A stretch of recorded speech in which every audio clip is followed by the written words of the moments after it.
Well, hello, folks. I'm Jeffrey Daugherty, the Christian whistleblower, and this is another live broadcast that we're doing. And we're doing it to answer a question that someone had. And we're going to answer a question that someone had about long hair. And they specifically brought up Samson. And I don't think that Samson is really the whole story, but he's definitely an interesting part of the story. And I'm trying to arrange it here so I can see the chat of anybody that comes in and ask any questions. And we'll see what we can do with that. But I just reviewed the story of Samson. And of course, Samson and the long hair question. Hello, Stacy Henderson. Samson and the long hair question. If you remember the whole story, and somebody was asking me what was on this shirt, it's kind of I don't sell this one anymore. I don't think we ever sold one. It's like sunflowers, and there's like a pyramid here. It's just kind of a groovy sunflowery kind of thing. But at any rate, Samson he had this girlfriend, and her name was Delilah. People say that she was a prostitute, but the word in Judges is not, it doesn't say that she was a prostitute. It just says she was a woman. So, I mean, that might give you some idea of what the Old Testament thought about women, which is deplorable. And I don't know why you ladies still go to churches today, because they still think the same thing about you. And hello, Lyndon and Dr. Illusion. But he was going into this girl, and the lords of the Philistines, some of the leaders of the Philistines went to her and they said, hey, we'll give you, each of us, 1,100 pieces of silver if you can get us Samson's secret for his strength, because Samson was a strong man. Well, okay, if you don't like these, then why are you here? But anyway, Samson was a strong man, supernaturally strong, and the Philistines could not defeat him, so they went to his girlfriend. I'm just going to call her a girlfriend because I'm not convinced that she was a prostitute. But anyway, the girl, they said to, hey, look, we'll each give you 1,100 shekels of silver, or pieces of silver, and there was multiple ones. So I mean, she stood to make a pretty good penny. And so when Samson came in and she said, hey, tell me I was answering you about going to church. Oh, at any rate, she said, tell me about your strength. And he told her, a couple of things that weren't true. And then finally he told her the truth. It's my hair. And when he cut his hair, she cut his hair, the Philistines fell upon him, and they took him and they carried him away because he had no, his hair was cut off, and there went his strength. I don't like to think about Samson when we think about long hair, because that story shows that Samson was a servant of the Lord, and the Lord was giving Samson his strength. And no, it doesn't mean you have itchy ears and that I tickle them. It means that you're actually reaching out beyond the things that are tickling your ears. You're reaching out to things that make you uncomfortable, seeker of truth. And I'm not a guy that is going to tell you what to believe. I'm a guy that's going to give you information and encourage you to make a decision yourself. So I salute you for reaching outside of your comfort zone. And I am honored by your presence here, listening and watching. So, but Samson was a servant of the Lord. And he was a servant of the Lord, and it was the Lord giving him his power. And when he cut his hair off, the Lord took his strength from him. And I don't think it was as much related to the hair as we think it is, because what the story is that, hey, Nick, that Samson was a Nazirite. He had taken a vow. Which means the Create Yourself series is cool. Thanks. That's all right. I'm a Gemini. I'm a squirrel. I got no problem with that. So he had taken a vow to the Lord, dedicating himself to the Lord for life. It included no no alcoholic beverage, no cutting your hair, no touching or being around dead people. Even if your mom died, you couldn't go to the funeral. So what really upset the Lord wasn't so much that Samson cut his hair, but that Samson broke his Nazarite vow unto the Lord. Hey, Super Niz Guy Stalker. That Samson broke his vow to the Lord. That's what really bothered him. And that's why I kind of don't really want to talk about Samson when I'm talking about long hair, because I think it is a good practice to have long hair, and I'll tell you why. Not because of Samson, and Samson wasn't probably particularly unique back in that day of having long hair either. But, you know, I used to have very long hair. I did cut it, uh, quite frankly, because I love my mom, and she's done a lot for me, and she just kept begging me and begging me and begging me, and she kept offering me stuff, and finally I just gave in and I cut my hair. But as you can see, I am letting it grow again, and I don't foresee myself ever cutting my hair again because I have noticed a difference. Hello, Virginia Bullard, Poindexter. And I don't ever foresee myself cutting my hair again because I can see the difference. I can feel the difference. I can sense the difference of having long hair and having hair that is not long. Yeah, moms do that. So it is my opinion that having long hair is beneficial to us, both men and women. Thank you, Stacy. Both men and women. And for reasons I don't know if they could be totally explained. And there was a very interesting study, although it's not as corroborated as I wish it were. I haven't been able to find enough real objective data. It's more of a hearsay thing about American Indian trackers and guides. I believe it was one of the wars, either Vietnam or World War II. And the trackers were very, very good when they had their long hair. They were able to track and do what they're supposed to do very efficiently. When they cut their hair for the Army, they weren't able to do it any longer. And again, I wish I could have more corroboration of that story, but it does have the ring of truth to me. And it's been repeated a bunch of times. So whether or not whether it's true or not, I'm not sure, but it does go along with my experience. I actually believe that when your hair is longer, it is an extension of your nervous system. And many of the gurus and the yogis and the practitioners of the East do say that as a man grows his hair, I'm just reading some of the comments. Good. As when a man grows his hair, it allows. It's like, and I think the not the Rajneeshis, but the Rastafaris also teach that it's like antennae. And I just think that when your hair is longer, it does tend to, and this is a person that had long hair and doesn't have it anymore and is growing it back. I think I tended to be a bit more able to pick up on subtle energies put out by people, places, and things. And I think that I was actually a little bit better at broadcasting my thoughts and intentions as well. So I think it does help you spiritually. I think it does help you receive information, subtle energy, both from your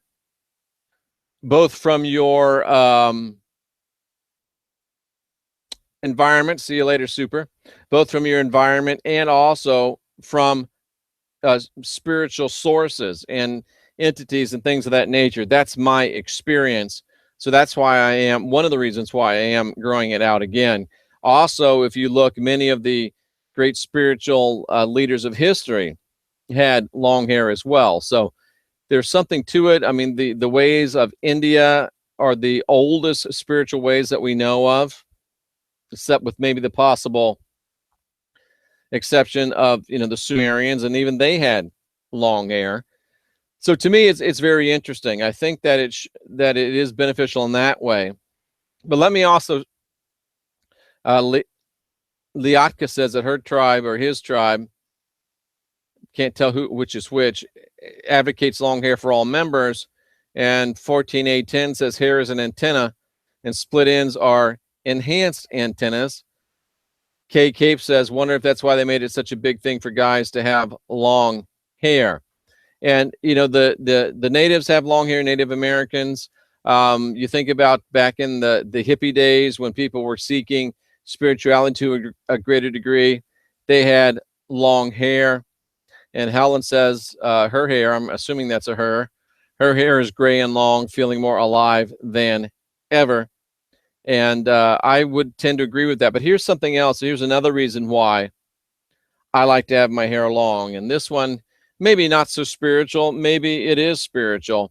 My idea is that when I have long hair, it is a very clear statement to the establishment, to the powers that be. So that I am not playing your game. I am not going your way. I am intentionally, volitionally growing my hair long to say, I am not here to play your game. I'm not here to fit into your paradigm. I'm not here to fit into your cookie cutter. I'm not here to fit into your matrix. Now, that may be rebellious, and maybe rebellious is something that we should be a little more than we are. So to me, there's the spiritual aspect, the antenna aspect, and there's also the aspect of me saying, oof da, if you will, one of these right here, to the powers that be and to the establishment, and just saying, look, it's not me. I was a nurse and taught to conform, no longer working, homeschooling 2 kids in the country. Yep. Do what thou wilt, Alex Deranged said. And really the purest form of that, even though it's got a bad name from Crowley, is that do your own will, do what you think is right for you, and don't bother with worrying about other people. Clean up your own backyard.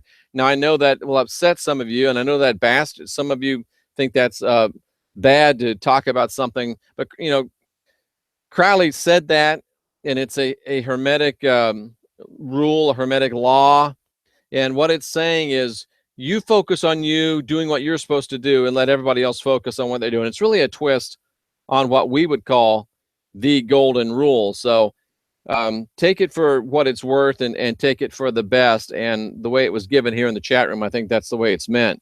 So long hair for men, I say yes. Number one, you know, they think, oh, why should men have long hair? Well, think of it this way. Men will always have long hair unless they cut it. Apply spiritual law, do what thou wills, obey spiritual law, no victims. That's not accurate as far as thematically goes. Do what thou wilt, that shall be the whole of the law, is the actual thelemic statement. But anyway, so we would all have long hair. All men would have long hair if we didn't cut it. So it is natural for a man to have long hair. Seeker of Truth, what do you think about joining Masonic Lodge? Let's put that one on hold for a second. It's natural for men to have long hair. If we didn't cut it, it would be long. Same thing for women. Now, again, it does help you, in my opinion, in my experience, to tune in to spiritual things a little bit more. And it does, I remember doing the Spirit of Rebellion is making a comeback. And I am telling you, Colin James McIntosh, I agree with you. And I'm telling you that I don't know if he only used it, but he emphasized it. I mean, because Crowley did a lot of crazy stuff that none of us can sanction. He just got way out of control. And the truth be told, he let a lot of stories be told about him that didn't really happen because he was trying to build this persona. But since we're talking about Crowley, let's talk about Crowley for 1 second. Crowley was trying to make a religion, trying to make himself a demigod, and Crowley's still at it on the astral plane, trying to make himself a god there. He's trying to start a soul farm. He's trying to start a theocratic band. Crowley is still trying to be a god in the afterlife. So yeah, that's the kind of, I mean, we have to really balance what Crowley taught with, you know, what he's trying to do now. So it's kind of a right, the beast. It's kind of a do what I say, not what I do thing. Some places with Crowley, but Crowley definitely, we would have to say, not a great guy to follow. Did write some very interesting thelemic works, and many people have built upon those, and I think have brought him to a better place. But Crowley, probably not somebody we want to follow, a self-promoter at best. And I mean, he did do a lot of things to help, and I think he probably was a pedophile. I'm sure he was at least very free in his sexuality, and I think he probably dipped in a few wells that he shouldn't have dipped into. And that's true, Dr. Illusion. 95% of the stuff spoken about Crowley is absolutely not true. So I'm really a mixed bag on Crowley. Some good stuff, some bad stuff, and you know, let's just to be frank with you, I have enough trouble keeping up with Jeffrey Darty and making sure that Jeffrey Darty doesn't mess up. And I agree with Kay Cape. A lot of people did do a lot of what he did for show. And I know that his creed was against the exploitation of people. And, you know, and I've seen the thing about Barbara Bush, and boy, there's a real likeness, but anyway, that's total speculation. But long hair, I say yes on spiritual terms. I say yes on cultural terms. And I think for women as well, it has to be helpful to women as well as it is to men. And here's something that just came to my mind, and I don't think I've ever thought this thought before. And I think it's part of the synergy of having the chat room open. Listen to this, folks. Who is it that teaches that it's a sin for a man to have long hair? Doesn't nature itself tell you that for a man to have long hair is a sin? Who is it that really typically says men should always have short hair? I'll wait. Isn't it the Christian church, Roman Catholic church, Roman Protestant church? Paul wrote that it's against nature itself for a man to have long hair. Of course, we don't agree. The Christian churches don't do everything Paul said, because he also said women should shut up and not speak in church. So, but he did write it. And to me, that's a very good reason to have long hair, Vidal says soon. To me, it's very good to have long hair if the Christians and Paul, that's the organic reaction, right? And so on and so on. I'm with you, Nick. I'm picking up what you're putting down. And Colin James McIntosh says Muslims collect their hair after a haircut. And I actually, when I cut my hair, I did gather it up and I burnt it and kind of had a little moment between me and my hair. So it's interesting that I was engaged in a ritual that Muslims at least do. And there's a lot of other people that do it as well, in addition to the Muslims. But for those reasons, I'm very much an advocate of long hair. And I am growing my hair as quickly as possible. I'm thinking it to be long. And I find it to be very, very efficacious. And that's my take on long hair. I think the natives have it for a reason. I think most native and indigenous peoples have it for a reason. I also think that many times when indigenous populations are conquered, the rulers make them cut their hair. So there's somewhat of an idea of short hair and slavery. So there's a lot of things in the air, but is it going to be the big difference? Are you bad if you don't? Are you good if you do? We got quite a nice little debate about Crowley going on in the chat room. That's always good to have debate. And I like the way people are debating, but they're being very courteous and no one's being rude. I appreciate that. And I was just about to say, Kay makes the point that Crowley was bald. And it really seems like, and Liatka says, in our days, our elders ordered traders of the tribe to have the haircut. So there's that too, and I have heard that. But it seems that if you're talking about hair, it's either long hair or shorn shaved hair, a la Gandhi. We'll pick Gandhi instead of Crowley. And Seeker of Truth says Crowley had very long hair in the astral plane. That's the way I've seen him in the astral plane, with very long hair, which is very, very interesting. Very, very interesting. So maybe we can leave the Crowley stuff, because I know there's defenders and there's non-defenders, and that's probably heading for a bad end. But long hair, yes, for sure. And I say for many reasons. So I'll be growing mine. But I'm not saying you have to do it or you're not in the spiritual club. Beards, very good question. Again, it's the most natural. Most of the Indian teachings and the Eastern teachings will teach you a man should have this part right here covered from exposure to the elements, because there's something there in men, and I can't remember exactly what it is. There's something there in men, so you want that covered. And your facial hair does also give you, hello, Nigel, in China.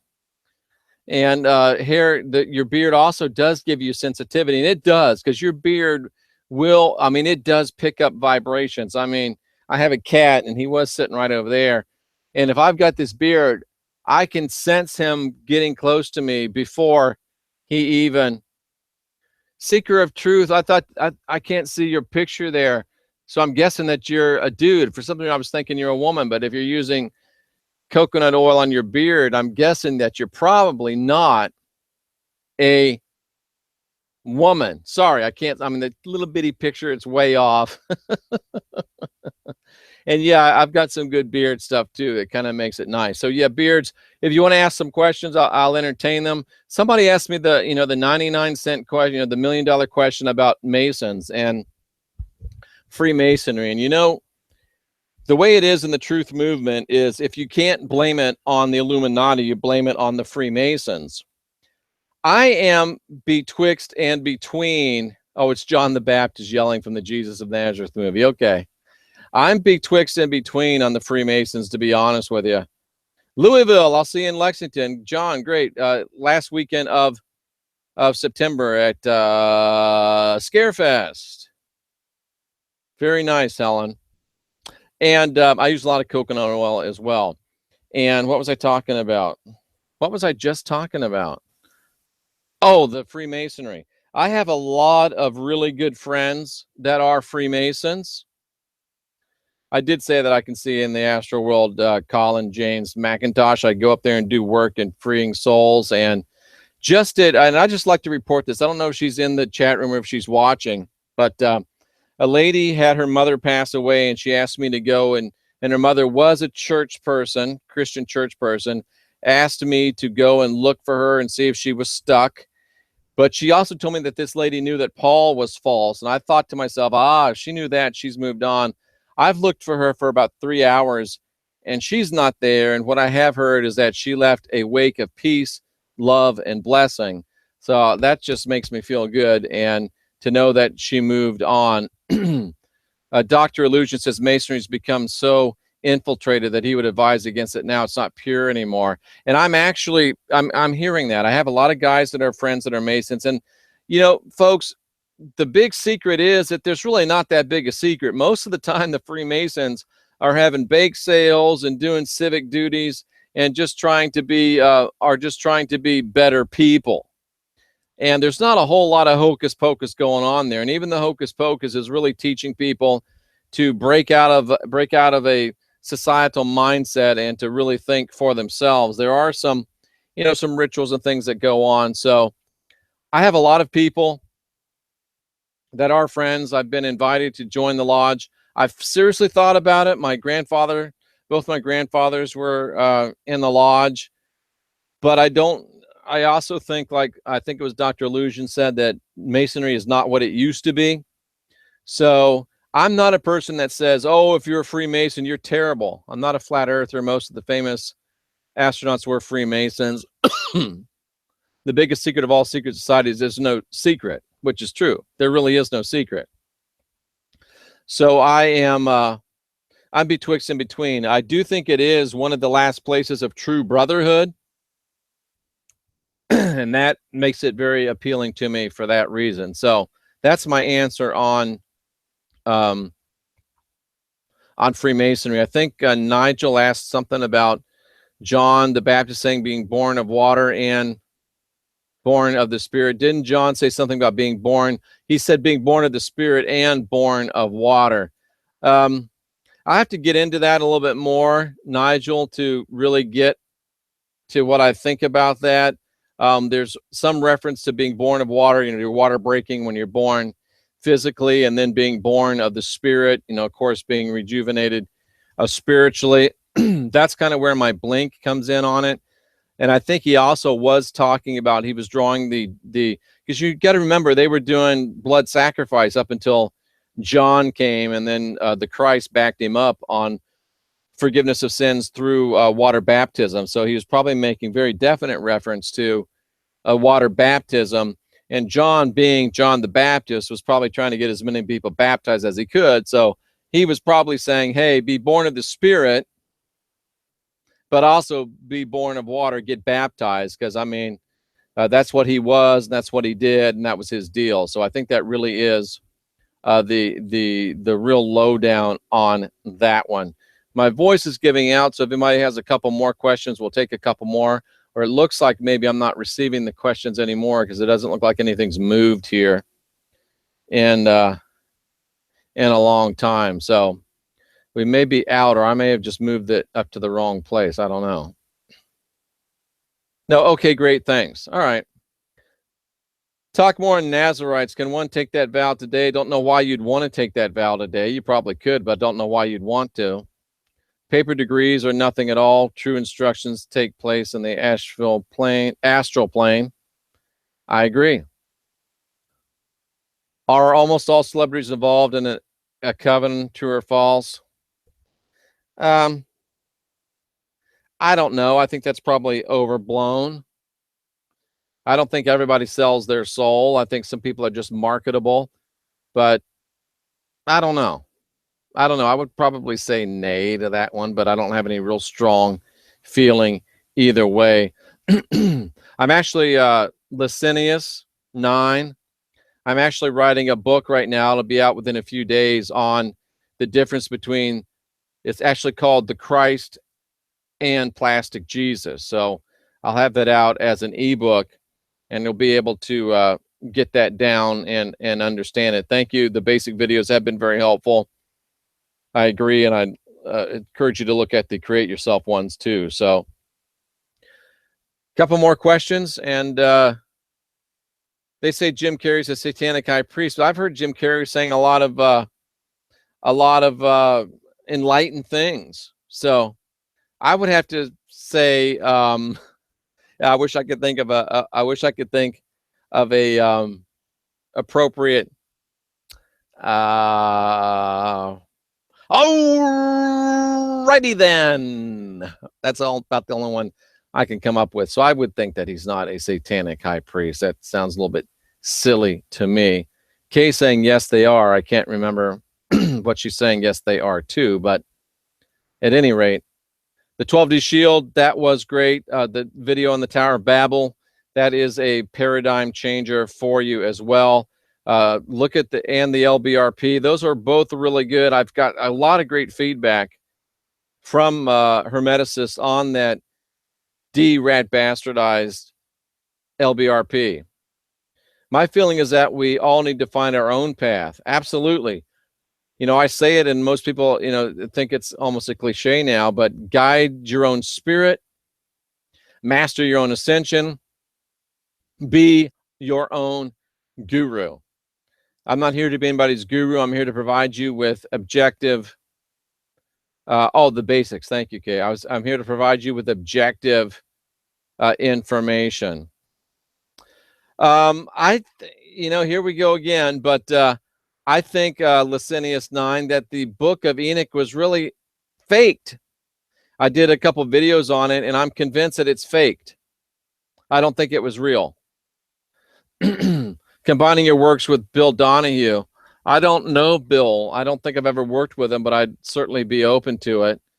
Oh, the Franz Barden book. I'm starting to read that. I've got so much going on. And I know that my buddy Rex Bear talks about it a lot and likes it. Even book one, like Secret of Truth, I'm not following you. Sorry. All righty then. So we started off talking about long hair, and here we are talking about a bunch of other stuff too. I don't want this to turn into a long, boring video. But if you have anything else, throw it at me real quick. I can smell my dinner cooking. Bill Donahue, thank you so much for this. Thank you, Book of Enoch. Oh, I think it's fake. I really do think the Book of Enoch was faked. I'm sorry. I know that a lot of you don't agree with that, but I think you can search my channel, and I did do 2 or 3 series on 2 or 3 series of videos on the Book of Enoch. I mean, the guy, what purpose do you think hair serves in the astral plane? None at all. It's just how people, because when you go to the astral plane, you actually project what you want to look like. I remember when I was first starting out, I was a ninja. Because I mean, you kind of want to look a little bit intimidating up there because you don't want to get picked on. So and my cat used to follow me up there, and he looked like a big old saber-toothed tiger when he was up there. He hasn't done it lately. So absolutely, Nick, let's free some souls. But it doesn't have any effect at all in the astral plane. Can you do the Mona Lisa? Yeah, I'll check out the Mona Lisa. Pasco, there you go. Jeffrey Darty, you're my hero. Adriana, I appreciate that, but you might want to aim a little higher. Oh, my. Great questions. Anybody got anything else to throw at me? This is fun. I enjoy it. I enjoy the interplay. I enjoy the back and forth. And it does tend to get us almost double the views of just a video that I put up recorded. So it's not, I would choose Roman gear. There you go. And I've seen people like that as well up there with Roman gear. So, but I mean, once you really get it, you don't really tend to do that anymore. And you're just kind of there, and you're just, boom, you're there, and nobody messes with you. The Book of Enoch is a Gnostic book of Kabbalah and alchemy. Yeah. I didn't see the video Rex did today, but right before we got on here, I did a video with Rex. So I'll have to check out what he did today. So, folks, I really appreciate you tuning in. I'm going to watch your video on Outwitting the Devil. Not only read Think and Grow Rich. That's a great book. And I've got a book about, I did see the one about Adam and Eve. I saw it come up, but I didn't actually take a look at the video yet. Tell us what happened when you ran an astral soul farm. That's a good one to talk about. Talking about a lovely lady in the astral plane. She said something and moved on. Oh, she moved on to, a higher incarnation. That's about all I know. She went on to a higher incarnation.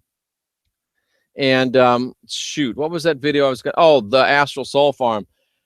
I just got I have to say it was just a revelation that one of the reasons why I'm so passionate about helping free people on the astral plane, one of the reasons that I'm so passionate about freeing people here on this earthly plane from control, from guilt. I said filth. I guess that's a combination between fear and guilt, is that I have been in a position before this life where I was actually running a soul farm and dominating people. And it was a religious-based soul farm. I've actually seen very vivid visions, and they were so weird, and I can't believe I'm talking about this. If I was smart, I would shut up and not talk about it, but because it's just going to give people, you don't want to hand people the club to hit you with, but hey, anyway, I would have these visions at night of me preaching, and I was preaching these big meetings, and I always preach these big meetings. And Rising Babylon, thank you so much. I'm not making a lot of money doing it, obviously, but thank you. I appreciate it. I would see myself preaching these meetings, but I was never prepared to preach. and that's not me. And I realized that and everybody was just so adoring and so loving and just crazy ovations. And I realized that I get a soul shift when trying to actually travel, but can't freak from my body. Well, don't push it. Call it CJM. Don't push it. Just chill, and it'll come when it's supposed to come. But I came to realize that I was running an astral soul farm. It was a religious based astral soul farm, and from what I can see, there was a bunch of people in it, thousands and thousands, probably 15 to 20,000 people. That might be a small one, but dream job in an astral hospital. That's what I'm doing, Helen. We're getting to people that have had bad doctrine here, who are stuck and can't move on, and we're helping them move on. So yeah, that's maybe why I'm so passionate about it, because I've been just like the reason. Plus, I was 20 years here enslaving people into, the religious guilt and fear matrix. So I've done a lot of things that I guess I'm ashamed of. I've done a lot of things that I have, probably some pretty serious karmic debt that has to get paid back. So here we are. You don't always have to know why you're doing what you're doing, but I think that's one big reason why I'm doing what I'm doing. And I just have a passion to help people, a passion. I used to have a passion to try to make people do what I want them to do, but now I know that a man or a woman convinced against their will is of the same opinion still. So we're just trying to give you information and let you do what you want to do with the information. This could go on all night. I'm loving it, but I really do smell my dinner burning, and my voice is starting to crack a little bit. It's only 8:42, so I'll be back probably with at least one more video today. I do appreciate everybody hanging out. It's my pleasure.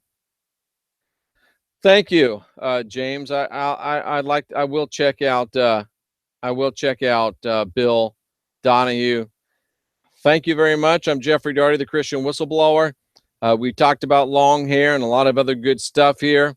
If you have any questions, start an Astral Plane live show. That would be a hit. Like, share, subscribe, and remember, they are unsubscribing you from this channel, so make sure that every time you come back, you are actually subscribed.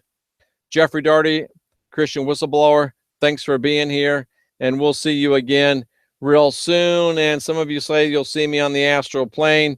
Just don't try to touch me, because I don't let nobody touch me up there. Listen, folks, be excellent to yourself. Let's be excellent to each other. And that's when things really start working well. Thanks for being here. We'll talk to you again real soon.